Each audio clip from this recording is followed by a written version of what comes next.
Câmera cropada, câmera full frame. Você começou na fotografia, se deparou com esses termos e não entende bem o que é cada tipo de câmera e o que isso influencia na sua fotografia? Então fica comigo que o vídeo de hoje é exatamente sobre isso.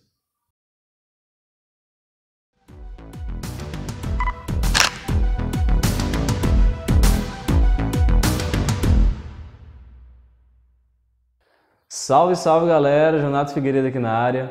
O vídeo de hoje é sobre os tipos de câmeras e os tipos de sensores, né? No caso a gente vai abordar aqui o sensor APS-C e o sensor full frame. Vou estar falando um pouco sobre a principal diferença entre os dois, prós, contras e qual câmera escolher. Mas antes da gente começar o vídeo, você já vai dar o slap no like, já vai se inscrever no canal se não for inscrito e vai ativar o sininho para que receba novas notificações. Então, sem mais delongas, vem para o vídeo.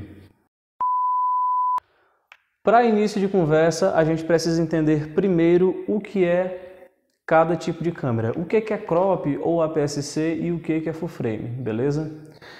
Esses termos são relacionados aos tipos de sensores de cada uma dessas câmeras. Atualmente no mercado nós temos alguns tipos de sensores de câmeras fotográficas das DSLRs. Vamos lá, a gente tem o sensor full frame, o sensor APS-C. Existe um sensor menorzinho do que o sensor APS-C, que é o micro 4/3, se eu não me engano. E existe um sensor que ele é bem maior do que o sensor full frame, que é o sensor de médio formato, das câmeras de médio formato. E o que são esses sensores? Eles foram criados baseados nos antigos filmes fotográficos. Então, por exemplo, você tem aqui a câmera full frame, uma câmera com sensor de 35mm. Esse sensor foi criado, inspirado no antigo filme 35mm, um filme grandão. E desse filme nasceu o filme APS-C. O que significa esse termo APS-C? Significa Advanced Photo System Type C. Basicamente, eles pegaram um sensor 35mm, que era um sensor grandão. Imagine um quadrado aqui, um retângulo grandão. E agora imagine um retângulo menor no centro desse retângulo maior. Então eles croparam, eles deram um corte no sensor, por isso que essas câmeras são chamadas popularmente de câmeras cropadas, porque a área do sensor foi diminuída. E aí nasceu o formato APS-C, que também tinha um filme chamado de APS-C. Então, os sensores atualmente foram baseados nos antigos filmes fotográficos, na época que a fotografia era analógica. E o que isso influencia na nossa fotografia digital? Hoje eu vou falar um pouco sobre os tipos de sensores, os prós e os contras, qual câmera escolher e qual é o resultado que o tipo de sensor traz para a nossa fotografia. Vamos começar pela câmera APS-C. Como eu já disse, as câmeras APS-C elas possuem um sensor menor em relação ao full frame, ao sensor 35mm. Normalmente as câmeras que possuem esse tipo de sensor são câmeras de entrada das respectivas marcas aí, Nikon, Canon, Sony, Fuji, sei lá qual marca que você usa. Então normalmente esse tipo de sensor vai ser mais presente em câmeras de entrada. O que é esse sensor?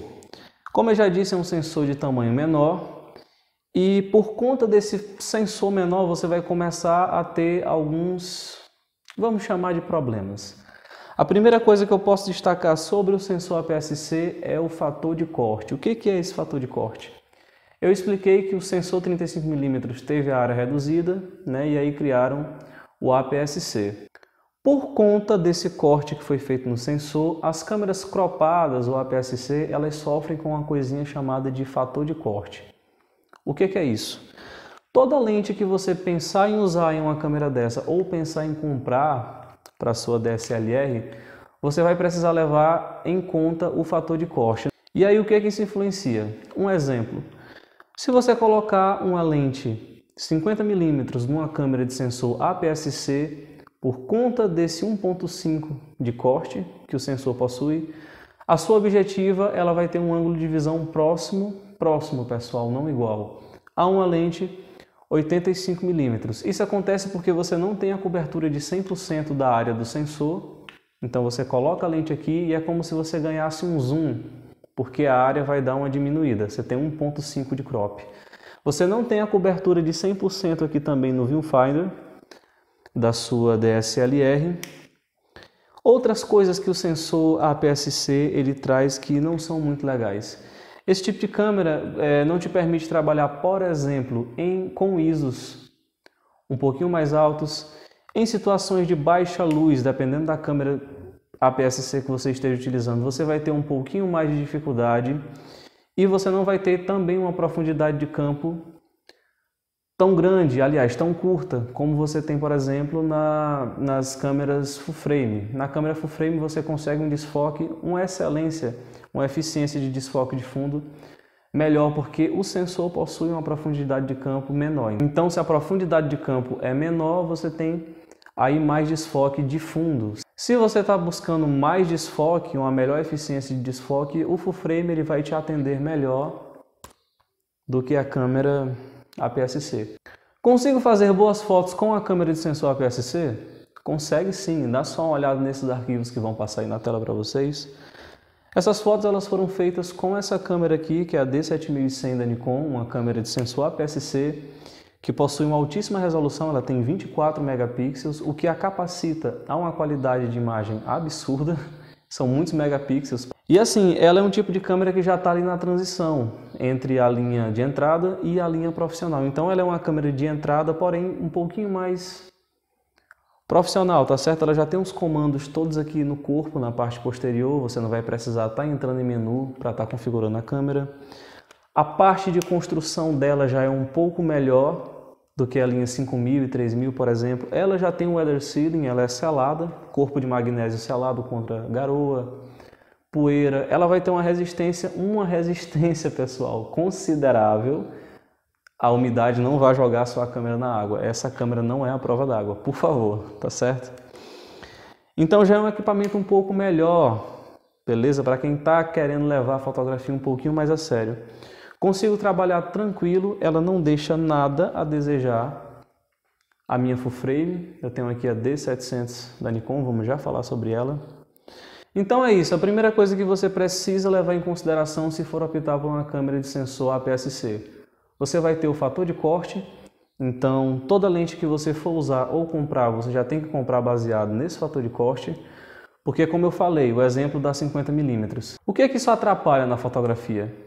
Um exemplo, dependendo do espaço que você tenha para fotografar e dependendo da lente que você está utilizando, se for, por exemplo, uma 50mm que aqui fica próxima a 85mm por conta do fator de corte, você só vai conseguir fazer fotos de meio corpo. Se você precisar fazer fotos em grupo e de corpo todo, dependendo do espaço que você tenha, você não vai conseguir fazer porque o ângulo está reduzido. Isso é uma coisa chata em algumas situações. Então, se você vai para o APS-C, eu te recomendo comprar lentes um pouquinho mais angulares, uma 24mm ou a própria 35mm, que é uma puta lente. Recomendo, tá certo? E no mais, você vai conseguir fazer quase tudo, sim, com a câmera de sensor APS-C. O pessoal normalmente tende a superestimar o full frame. O full frame é bacana, traz algumas facilidades de trabalho, mas você consegue sim fazer quase tudo com essa câmerazinha aqui, com a câmera de sensor APS-C, tá certo? Vamos falar agora sobre o tão comentado full frame, que é o sonho de consumo de muitos fotógrafos por aí. O que é o full frame? Como eu já disse, o full frame ele é baseado o sensor full frame é baseado e foi projetado com base no antigo filme 35mm. Então você tem um sensor de 35mm e se tratando de sensor, pessoal, quanto maior, melhor. Então, se eu consigo fazer quase tudo com a câmera de sensor APS-C, por que muitos fotógrafos procuram, por exemplo, uma câmera de sensor full frame? O full frame ele te dá algumas regalias que o sensor APS-C não te dá, beleza? Vamos começar aqui pelo fator de corte. Aqui você não tem fator de corte. Se você colocar uma 50mm aqui, ela vai ser uma 50mm, uma 80 vai ser uma 80, uma 100 vai ser uma 100. Então você não vai sofrer com a diminuição da amplitude do ângulo de visão aí da sua objetiva. Primeiro ponto. Segundo ponto, se tratando de sensor, quanto maior, melhor. Grave bem isso. O sensor full frame ele te possibilita muitas regalias, então você vai conseguir trabalhar com ISOs mais altos sem ter tanta degradação da imagem. Você vai ter uma retenção de detalhes bem maior do que, por exemplo, com um sensor APS-C. Você vai ter mais sharpening na sua imagem, principalmente se estiver fotografando em RAW, porque aí você vai ter mais liberdade na pós-produção. O sensor full frame, como eu já disse, tem uma profundidade de campo menor, então ele vai te capacitar a ter um desfoque de fundo melhor. Digamos que ela é mais eficiente em desfocar do que o sensor APS-C. Outra coisa bacana também que o full frame te possibilita é que, se for necessário, você vai conseguir fazer crops, né? Dar uma cortada na sua foto e não vai perder tanta resolução, como por exemplo fazendo isso aqui com o arquivo de uma câmera de sensor APS-C. Outra coisa que eu devo destacar é a construção das câmeras da linha full frame. Elas são muito bem construídas, pessoal. Essa câmera pesa quase 1 kg, para vocês terem noção, é um tanque de guerra. Então eu vou ter um equipamento sólido, um equipamento robusto e que não vai quebrar aí com qualquer quedinha. Não vai me deixar na mão caso, né, caia no chão. Outra coisa bacana do sensor full frame é que você tem a cobertura de 100% aqui no viewfinder. Então o que você vê aqui é o que realmente a sua objetiva está pegando. Então o viewfinder ele cobre 100% do sensor. Isso em algumas situações é bastante importante, principalmente se você estiver fazendo fotos em grande angular, né? Grande angular, o quadro bem aberto, o ângulo bem aberto. E é uma coisa que, por exemplo, o sensor APS-C não tem. Você não tem 100% de cobertura do viewfinder, aliás, da área do sensor aqui no sensor cropado, tá certo? É uma coisa que o full frame é outro benefício que o full frame te traz, na verdade, e que eu acho bacana também nesse tipo de câmera. Outra coisa interessante que o full frame tem em relação ao sensor APS-C é o seguinte: essa câmera ela possui 12 megapixels e essa possui 24, o dobro. Eu consigo uma maior retenção de detalhes e sharpening na minha imagem, pasmem, com essa câmera aqui por conta justamente do tamanho do sensor. Já falei que quanto maior o sensor, melhor. Aqui, como o sensor é um pouquinho menor e apesar dela ter 24 megapixels, você não vai ter tantos detalhes como você tem utilizando um sensor full frame. Ele é superior nesse quesito. Eu não estou aqui dizendo que o equipamento ele não importa. Ele vai importar e vai influenciar sim, pessoal, em algumas situações. Por exemplo, se você quer uma câmera um pouquinho mais leve, está iniciando na fotografia e não tem tantos recursos, uma câmera de entrada, como por exemplo a D7100, vai te atender muito bem. Você vai conseguir fazer ensaio, fazer evento de boa. Agora, se você vai para situações onde você precisa trabalhar com ISOs muito altos, situações de baixa luz e que você precisa de uma maior retenção de detalhes, o full frame ele vai te atender bem melhor. Você vai conseguir fazer quase tudo dentro da fotografia utilizando sim uma câmera de sensor APS-C. O que eu te recomendo? Investe um pouquinho mais caro em uma lente melhor, tá? Isso vai te trazer uma qualidade de imagem bem melhor, isso eu posso te garantir. Se você tiver recursos para já iniciar com um full frame, é uma boa porque você vai ter uma câmera de construção superior, você vai ter uma qualidade sim de imagem superior, tá certo? O equipamento ele vai fazer a diferença em algumas situações, a gente não pode negar isso. Mas dizer que são duas baitas câmeras e você vai conseguir trabalhar de boa com qualquer uma das duas, ok? Mas vai no seu ritmo, começa no APS-C se for necessário, depois junta um dinheirinho, já migra para a linha full frame, que eu te garanto que tu vai ter ainda mais qualidade de imagem nessa linha, nesse tipo de equipamento.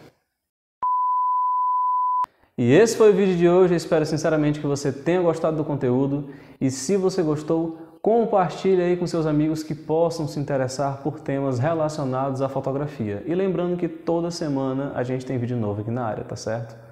Por hoje é só e até mais.